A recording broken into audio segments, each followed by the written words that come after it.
For 6 decades, Americans have questioned the official story of JFK's assassination. We were told that Lee Harvey Oswald, a lone gunman, acted on his own, but the government's reluctance to release classified files has fueled suspicion that there was much more to the story. At the time, the US was neck-deep in Cold War paranoia. JFK had made powerful enemies, both abroad and at home. From his handling of the Cuban Missile Crisis to his opposition to the military-industrial complex, some insiders feared he was steering the country in a dangerous direction. This context matters when we consider who might have wanted him gone and why. Now, after years of secrecy, a new batch of documents has been declassified. Do these files finally expose a cover-up, or are they just another layer of smoke and mirrors? Let's examine the biggest revelations and what they might mean for one of the most controversial moments in American history.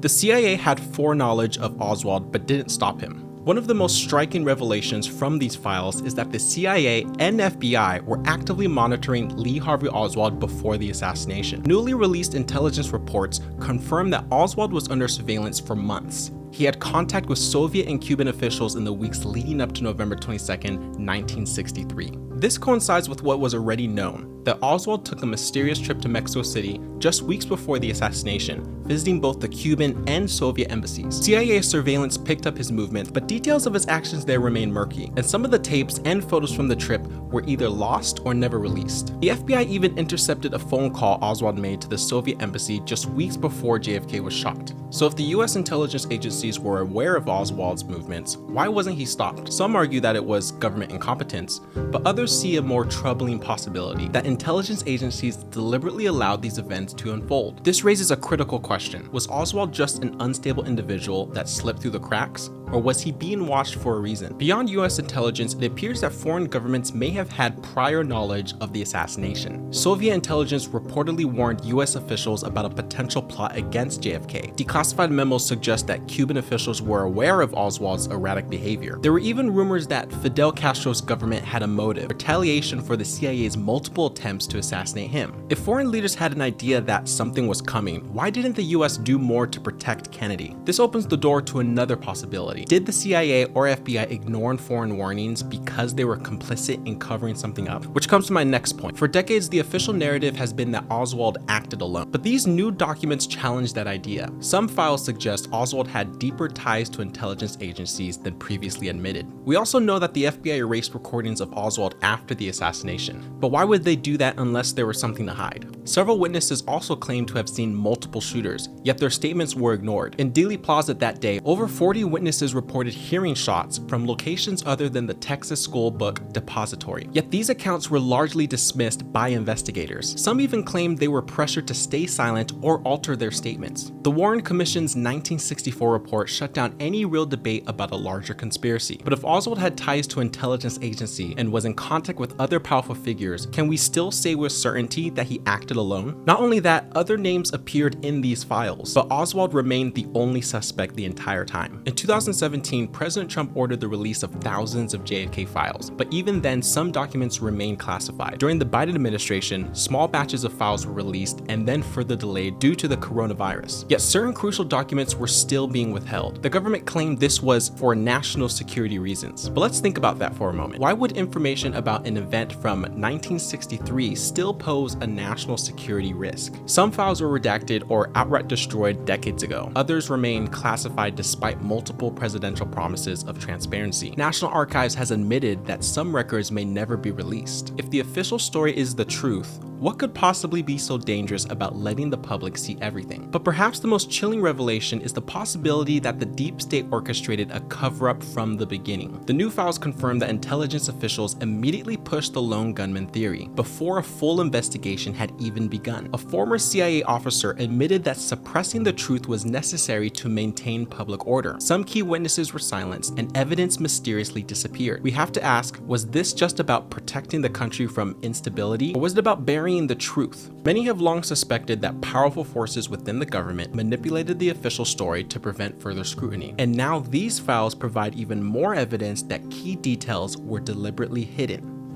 Y'all gotta start thinking on a different level like the CIA does. Now we're through the looking glass here, people. White is black, and black is white.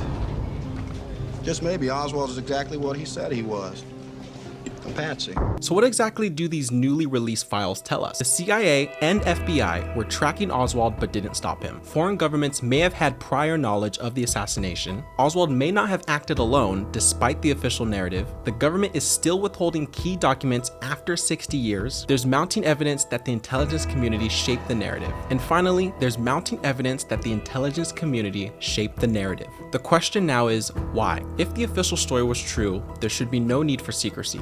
But as each new file emerges, it becomes harder to believe that Oswald acted alone. And that leads to the biggest question of all. If the government covered up parts of JFK's assassination, what else have they been hiding? The release of these documents raises more questions than answers. The truth about JFK's assassination has been buried for decades. And now, even with these new files, it seems like we're still only scratching the surface. So what do you think? Are we fully seeing the full picture, or is this all theatrics?